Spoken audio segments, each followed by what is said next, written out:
ఈరోజు నిన్నొచ్చి next election గురించి మాట్లాడినావు కదా. 2 ఏళ్ళ ఎలక్షన్ల తర్వాత రేవూరు ప్రకాష్ రెడ్డిని గెలిపియాలి అని చెప్పినాం.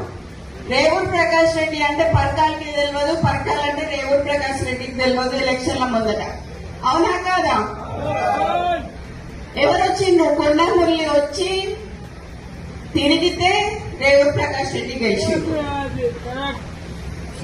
ఈ రోజు 4-5 నియోజకవర్గాలలో తిరిగి ఆ రోజు గెలిపించుకున్న వ్యక్తి, నువ్వు కార్లో కూర్చోబెట్టుకుని తిరిగిన వ్యక్తి ఈ రోజు ఎందుకు గుర్తొస్తలేదు నీకు?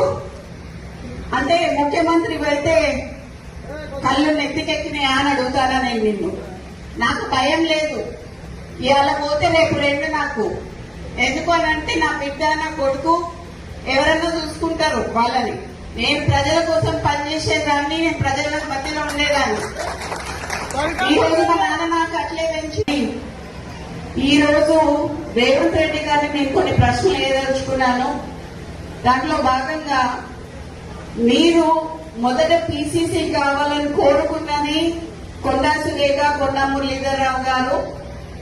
ఆ రోజు వారు మాట్లాడుతూ కొండా మురళీ గారి ఆదేశాల మేరకి కొండా సురేఖ గారు పిసిసి రేవంత్ రెడ్డి గారిని ప్రపోజ్ చేయడం జరిగింది. తర్వాత ఢిల్లీ స్థాయిలో కూడా ఆమె ప్రపోజ్ చేయడం జరిగింది. ఆ రోజు నువ్వు పిసిసి అయినాక ఫస్ట్ మొట్టమొదటిగా మా ఇంటికే వచ్చారు. వచ్చి నువ్వు అన్న మాట ఏంటంటే మా నాన్నతోని కొండా మురళి గారితోని అన్న 38 సీట్లు వచ్చినా 36 సీట్లు వచ్చినా నీకు ఎమ్మెల్సీ ఇస్తానన్నావు. అన్నవా లేదా అనేది మా కోటగాని మైసమ్మ దగ్గరికి రా, ఎల్లమ్మ దగ్గరికి రా, శక్తివంతమైన దేవత ఆడ నేను అనలేదని నువ్వు ప్రమాణం చేయి. ఈ రోజు నేను అదే అడగదలుచుకున్నా. నీతో పాటు ఒక పొంగు ఉన్నది.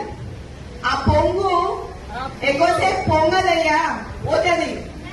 మరి నువ్వు ముఖ్యమంత్రివా ఆయన ముఖ్యమంత్రి కూడా తెలుస్తలేదు. ఇక్కడ మొన్న హైదరాబాద్ లో ఇంద్రమ్మ ఇల్లు ఇచ్చేటప్పుడు హైదరాబాద్ లో ఆయన పొంగు పోస్టర్లు వేసుకున్నాడు.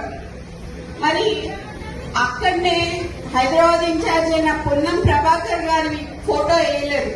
అంటే బీసీలంటే అంత చులకన్నా మీకు? నేను చెప్పాలనుకున్నా చెప్పిన దీనికి కౌంటర్ ఇస్తే మాత్రం నేను ప్రెస్ క్లబ్ లో కూర్చొని ప్రెస్ నోట్ రిలీజ్ చేసి మొత్తం ఉన్నాయన్నీ బయట పెట్టాల్సి వస్తుంది. సో అందుకని చెప్పి ఇక్కడితో ముగిస్తూ